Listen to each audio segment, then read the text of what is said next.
Tantor Audio, a division of Recorded Books, presents The Bard by Maeve Greyson, narrated by Antony Ferguson. Chapter 1. Highlands of Scotland, Clan Greyloch's Keep, early March 1704. 3 days into the visit, and he still hadn't been shot. Considering the intensity of Lady Sorcha's threat, Sutherland MacCoinnich considered his lack of injury nothing less than miraculous. He shifted in the sumptuous depths of a leather armchair. Quite the library, eh? Rivals Torruad's, even. The only space in the enormous room not covered with manuscripts was the entrance, and an array of tall windows overlooking a dreary garden struggling to recover from winter. Magnus de Grey, Sutherland's long-time friend and brother-in-arms, slowly nodded while drumming his fingers on the armrests of a matching chair. "That it is," he said as he looked around. The leather of his seat squeaked in protest as he leaned towards Sutherland and lowered his voice. "Ye've still not seen her or heard anything yet?" He cast a glance at the door. "I havena been able to glean a single hint of her whereabouts from any of the servants. Never have I seen such loyalty." He shot another look at the entrance, then shook his head. "I dinna think she's even here. Has Greyloch still said nothing? The man has to know what happened between the two of ye. Not a bloody word about her gracing us with her presence, nor last summer's damned bet, no matter how many hints I place in every conversation."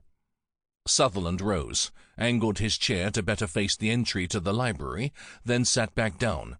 "And that is why I willna be exposing my back to any door until this feud between the lovely Lady Sorcha and myself is settled."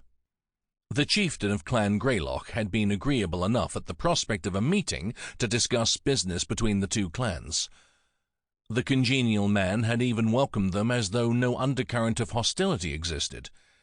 Still, the first 3 days at Castle Greyloch had been strange. The chief had seemed too busy for them at every turn, barely sparing a moment long enough for a few words, even during oddly rushed meals. Sutherland had mixed feelings about this visit that his brother, Chieftain MacCoinnich, had insisted upon. Of course, he had wondered if he would survive another encounter with Lady Sorcha. The thought of her triggered a wicked smile. He had to admit he looked forward to a fresh duel with the fiery lass. After all, she was one of very few women he had never been able to charm. In all honesty, he truly regretted his badly handled visit the past summer. His careless wager had somehow reached the lady's ears and did not sit well with her. It hadn't sit well with him either, when it ended up costing him a barrel of whisky.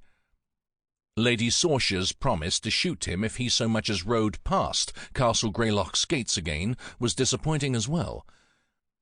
He couldn't believe the woman had gotten so angry about his betting he would have her bedded on his first night at their keep. Could she not see it as a compliment to her loveliness? A narrow section of bookshelves behind the massive mahogany desk in front of them shifted with a low, groaning creak like the opening of a tomb. It slowly swung open. He took to his feet and stepped behind the broad back of his chair, but stopped at drawing a weapon. Instinct bade him wait until he knew who approached, while at the same time his mercenary readiness tensed him tighter than a bowstring. Magnus remained seated, giving him a side-eyed look, as though he thought him mad. "Ye look a fool, ye ken." Sutherland ignored him, keeping his focus locked on the slowly opening panel. Chieftain Robert Greyloch sidled his hulking frame into the room, giving the bookcase a critical up-and-down scowl as he shoved it back in place. "Damn thing! Sticking again!" His irritation disappeared as he turned and lumbered over to a chair large enough for 3 men. As he pulled it back from the desk, he gave an apologetic nod. "Forgive the delay in our sitting down to discuss business, gentlemen. It's calving time. A very busy season for our clan to ensure the continued success and growth of our prized cattle." His apologetic look shifted to Magnus, then returned to Sutherland. "Since the MacCoinnichs are curators of the finest breed of horses in all of Scotland, I'm sure ye understand." He hooked his thumbs in the pockets of his waistcoat and chuckled at Sutherland. "Ye'd do better to face the chair this way, lad." He jerked a thumb toward the wall of books behind him. "When Sorcha returns from the village today, she'll enter the library the same way I did. But ye do well to take cover. I feel sure she's intent on keeping the oath she made the last time the two of ye met." So Magnus had been correct. Lady Sorcha had been away all this time. But she returned today. Sutherland found himself looking forward to it more than fearing it. "I appreciate the warning, Chieftain." He returned the chair to its original position. Thankful Greyloch's good humour appeared to be as massive as his size. While he matched the chief both in height and build, he had never seen a man with hands so large. The old warrior's fists were broad as shields. Determined to ensure there was, in fact, no ill will between them, Sutherland held out his hand.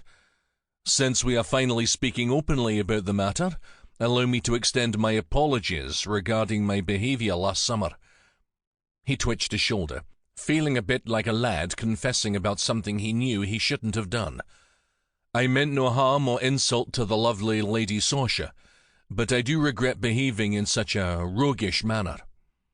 Greyloch rumbled out an even deeper chuckle as he grabbed hold of Sutherland's forearm and squeezed hard enough that he nearly crushed his bones.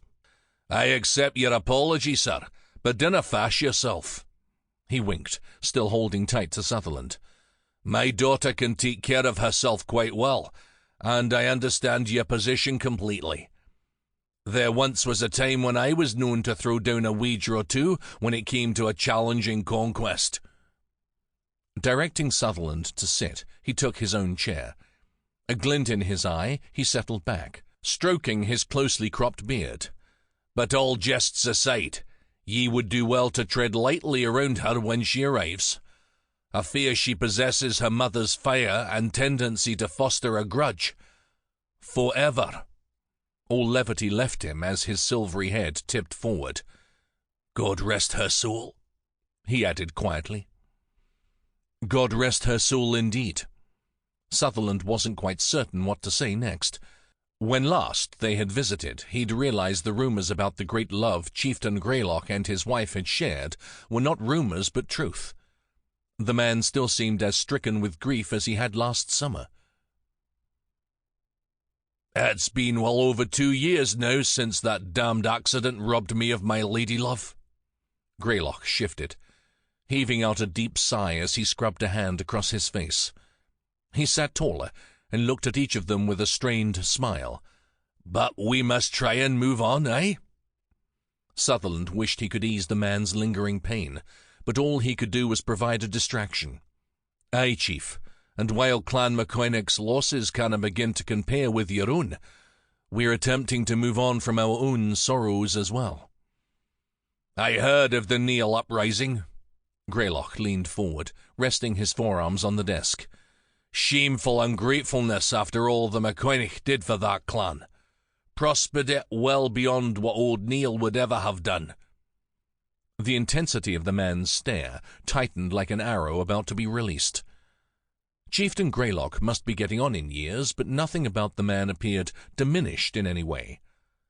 "Why did the MacCoinnich release them so easily from their oath of fealty, and gave them half the lands along with a share of the herds to boot?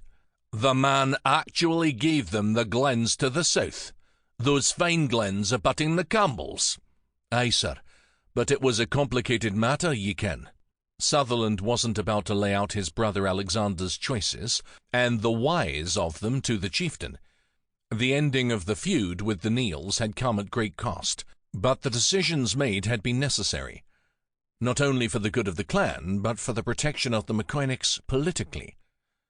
Sutherland gave Chieftain Greyloch a look he hoped the man would understand and not take offence. "Such a story is better left for yourself and the MacCoinnich to share over a dram or two." "Speaking of which," Greyloch thumped both hands on the desk and pushed himself to his feet, "it appears I have forgotten my manners. I'm sure your throats are dry and your bones are cold from this dreary day. 'Tis still bitter cold for this to be early March." He went to an amply stocked sideboard and filled 3 glasses. Waving them forward, he held one up. "Come, gentlemen, I refuse to risk spilling this fine whisky by tooting it over to ye." Sutherland and Magnus didn't have to be invited twice. Both joined Greyloch and gladly accepted their drinks. Sutherland relished the rich burn down his gullet, while the heady fumes filled his nose. Nothing warmed a man's soul nor relaxed his mind quite like a good whisky. The creaking of the bookcase door behind him and the click of a pistol abruptly interrupted his appreciation of Greyloch's fine blend. "Ye will do me the courtesy of turning, Master MacCoinnich. I prefer to look a man in the eyes when I shoot him." Lady Sorcha's melodious voice was laced with more venom than an adder. Sutherland fought the urge to rub at the hairs standing on end across his nape.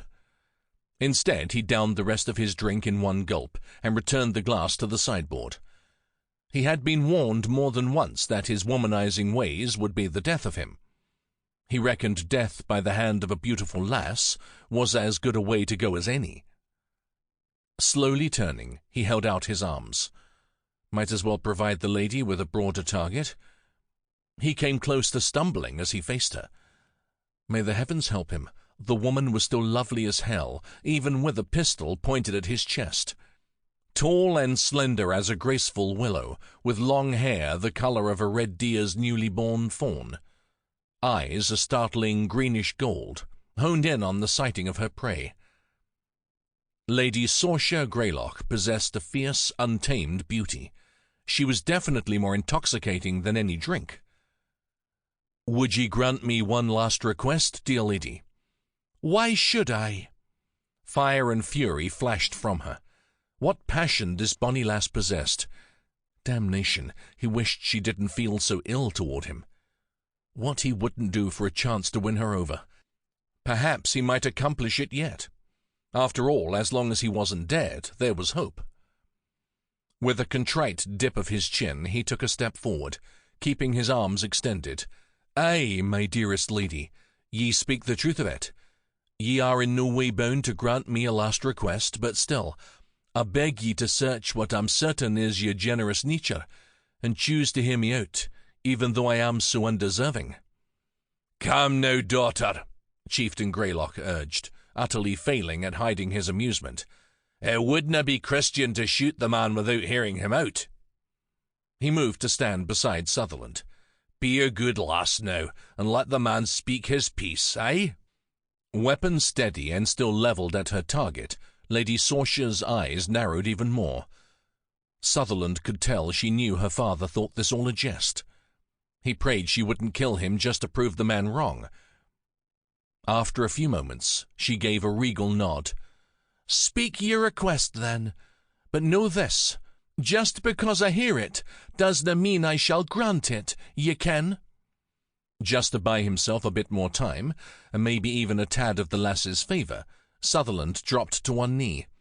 Surely the woman wouldn't shoot a man kneeling at her feet. "All I ask, my lady, is that ye grant me your forgiveness for behaving like an ill-mannered cur. Please, I beg ye find it in your heart to understand why I couldna help myself. The temptation was just too great. Your beauty addled me, so I lost all ability to reason." The pistol didn't waver. Lady Sorcha's head tilted slightly as one of her delicate brows arched higher. "So, ye're saying the fault of your uncomely behaviour is mine?" "Aye, my lady." He was a dead man for sure. He could tell it by her tone. Since he was already condemned to die, maybe he should ask for a kiss as well. Might as well leave this world with the taste of a fine lass on his lips. "Dear woman, truly, I have never beheld such a rare loveliness as ye possess, and a man is always more motivated to win a fair lady's approval when a wager is involved. Ye ken it's our nature to compete, to strive for our lady love's hand. The bet drove me even harder to win a sweet kiss from your divine lips." "My divine lips," she repeated. Her contempt appeared tempered with the amusement of a spider toying with its prey. I'm the fairest woman ye've ever met, ye say, and ye needed the bet to give ye the courage to try and seduce me. Absolutely, my lady. 'Tis the honest truth, I swear it. Sutherland assumed the most woeful look he could manage. I pray the angels are as lovely as yourself, my lady. My death willna be so bad then, although I'm certain they willna be able to console me if ye dinna grant me your forgiveness, and maybe even a last kiss, so I might find rest in the hereafter. Lady Sorcha blew out a very unladylike snort. If our stables were filled with as much shite as ye just spewed, our livestock would drown in it. I should have worn my boots. Ye've piled it arse-high in here. Daughter! Chieftain Greyloch strode over and plucked the pistol out of her hand. Such language! Enough of this foolishness now. Accept the man's apology and be done with it. At least he asked your forgiveness, and might I also add, he didna spread unseemly rumours about ye like some would have done once ye spurned them. A man will apologise for anything when he's facing the barrel of a gun. Lady Sorcha lifted her chin and pinned a damning glare on Sutherland. Even without the gun pointed at his chest, Sutherland remained on his knee. Timing was everything in battles such as these. Magnus stepped forward. I assure ye, my lady, that is the most heartfelt apology from this man that I have ever witnessed. Sutherland kept his gaze locked on the lady, but the sound of liquid being poured told him Magnus had stepped forward to pour himself another drink, not swear to Sutherland's character. Magnus then appeared at his side, whisky in hand. And gun or not, I swear Sutherland is far too short-sighted and too stubborn to say anything he doesna mean. Well, for the most part. Magnus lifted his glass in a toast, then downed it. The man is honest to a fault. Most times, I swear it. Ye are not helping, Sutherland said, ready to knock Magnus on his arse. Raising his voice, he turned his attention back to Lady Sorcha, determined to win at least an amicable look from the lass, and maybe even the hint of a smile. All flowery words aside, my lady, I am sorry for the bet. It was childish, pompous, and a poor choice indeed. My mam would have cuffed me hard were she still walking this earth. I do beg your forgiveness, whether ye are still intent on killing me or not. The lady rolled her eyes, gave the man a wide berth, and poured herself a glass of wine. Why did Chieftain MacCoinnich send the two of ye rather than come here himself? Does he think so little of Clan Greyloch? It might be true we're a small clan, but it's apparent we have something he not only wants but needs. Would that not warrant a visit from the chieftain himself, rather than a meeting with two of his lessers? Sorcha Elaine, where in heaven's name are your manners? Greyloch pointed toward a sitting area in the front of the windows. Let us all sit and get to the meat of this matter. That is, if my sharp-tongued daughter hasna already dissuaded ye with her insults. Dissuaded? Nay. Intrigued? Aye, and for certain. Lady Sorcha possessed the sort of fire Sutherland admired. She always had. And if there was anything he loved more than the lasses, it was a challenge. He rose from his knee, poured himself another drink, and joined them. Raising his glass, he hid a smile as Chieftain Greyloch and Magnus seated themselves in the only pair of chairs available, leaving a small two-person sofa as the only remaining place to sit. Da! Lady Sorcha glared up at her father. Greyloch gave her a sharp look, then jerked a nod at the sofa. Nay, daughter, ye will sit beside the man and behave yourself. 'Tis your penance for your unladylike language and forgetting your manners after Master MacCoinnich did his part by offering a heartfelt apology. Heartfelt apology, my Sorcha! Greyloch's tone rang with parental warning. I shall be happy to stand, Sutherland offered with a gallant bow. Please, my lady, have the sofa all to yourself with my blessing. The lady bristled even more. She stomped over to the couch, dropped down with a huff, then smacked the cushion beside her. "By all means, Master MacCoinnich, please do sit beside me. I promise not to bite." "Bite away, lass. He wouldn't mind a nibble or two from this fair darling." His man-parts took even more notice of the situation, forcing him to adjust the folds of his kilt to hide the bulging in his trews. He settled down beside her, pleased to discover that the cosy piece of furniture tucked them together quite nicely. In fact, if he dared shift the barest bit to his right, his shoulder and flank might actually brush against her. He resettled himself in the seat, taking care to rest a forearm across his lap to cover the evidence of his interest. He cleared his throat. "Now, as to your question about Chieftain MacCoinnich assigning this visit to myself and Master de Grey."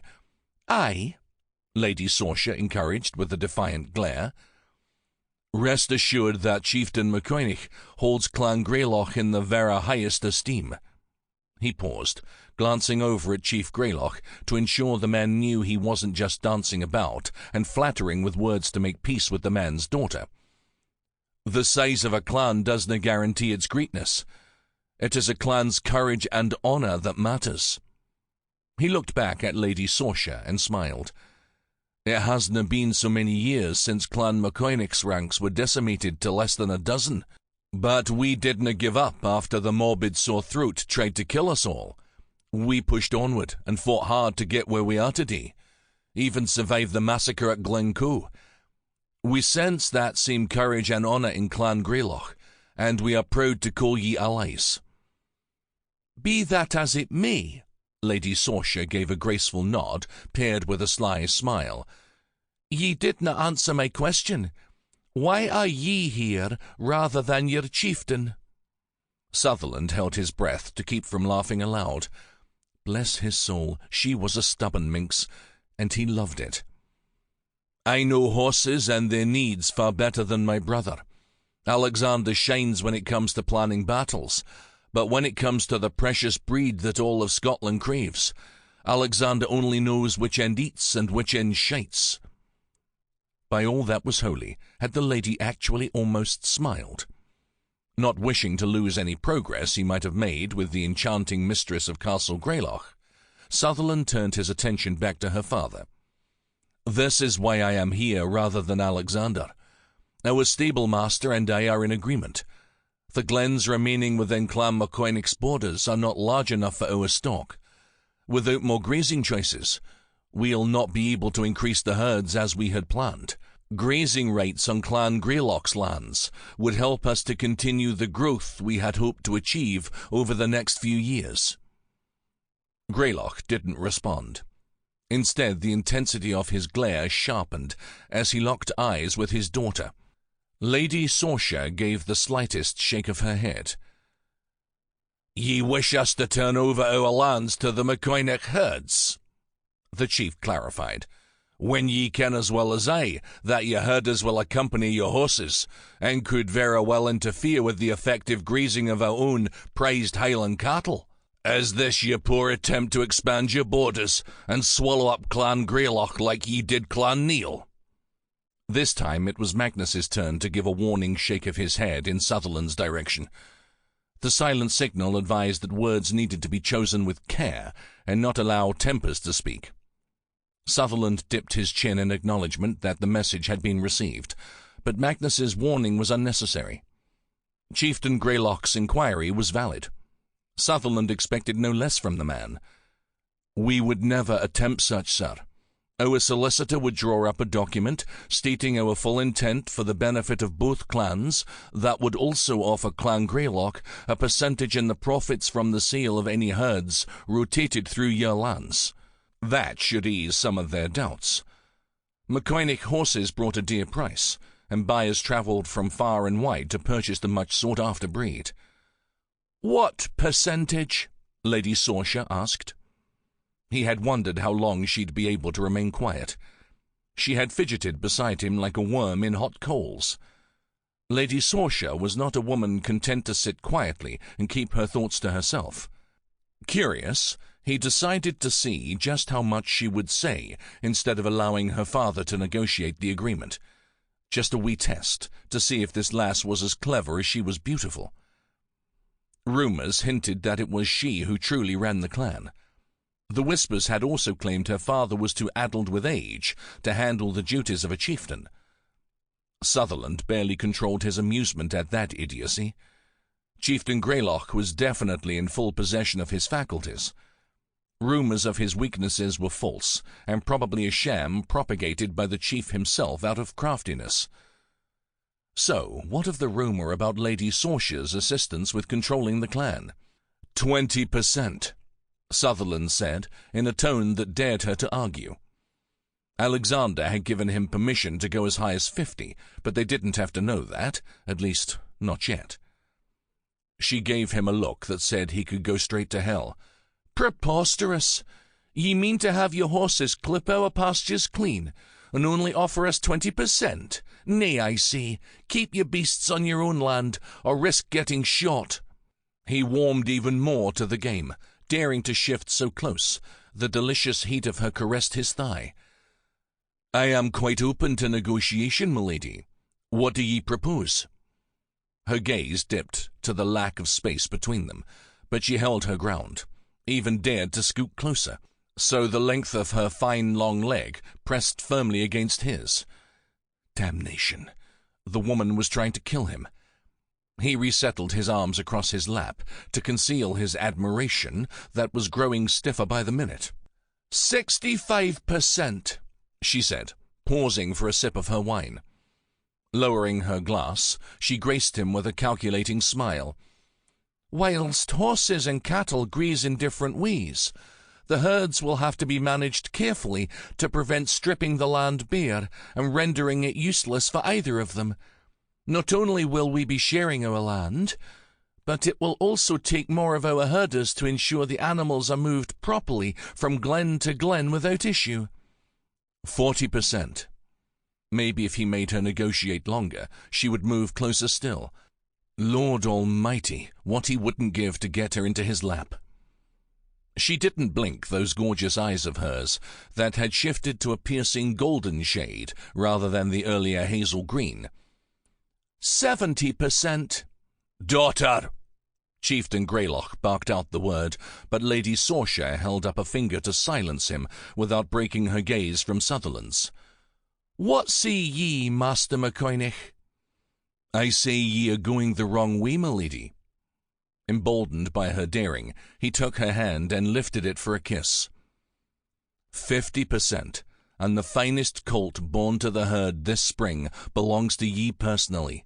I shall see to its training myself, so ye'll have a fine new mount to ride when it comes of age. He allowed his lips to linger on the silkiness of her skin a bit longer to help her decide. 50%, and my pick of the foals born to the herd every year ye make use of our lands. Be it a colt or not that I choose, one foal comes to Greyloch stables each year. What say ye? With a smug look, she pulled her hand free of his. 50%, your pick of the foals every year, and a kiss to seal the bargain. He couldn't resist. Her full lips looked as delectable and succulent as fresh berries. Damn, he was starving for a wee taste. Done, sir. She brushed a glancing kiss across his cheek as she rose and hurried to take a stance beside her father's chair. A fair and suitable agreement. Do ye not agree, da? Chieftain Greyloch beamed with a self-satisfied grin. Well done, daughter. Shall we drink on it, sirs? Then I shall have our own solicitor draft the document for your clan solicitor's perusal, eh? Not yet, Sutherland said as he slowly stood. The woman might think herself clever with that harmless peck on his cheek, but he wasn't about to let her off that easily. Our bargain isna sealed as yet, my lady. There is still the matter of the kiss. Ye received your kiss, sir, on your cheek. Victory sparkled in her eyes. The lass was so pleased with herself she could barely stand still. Nay, my lady, that wee pecking was little more than a greeting to a friend or a brother. He took a step closer. I am neither. I am a man looking to seal an agreement once papers are drawn and signatures are rendered. He moved forward again until he stood close enough to take her in his arms. "Or are ye afraid?" he asked softly. Sample complete. Ready to continue?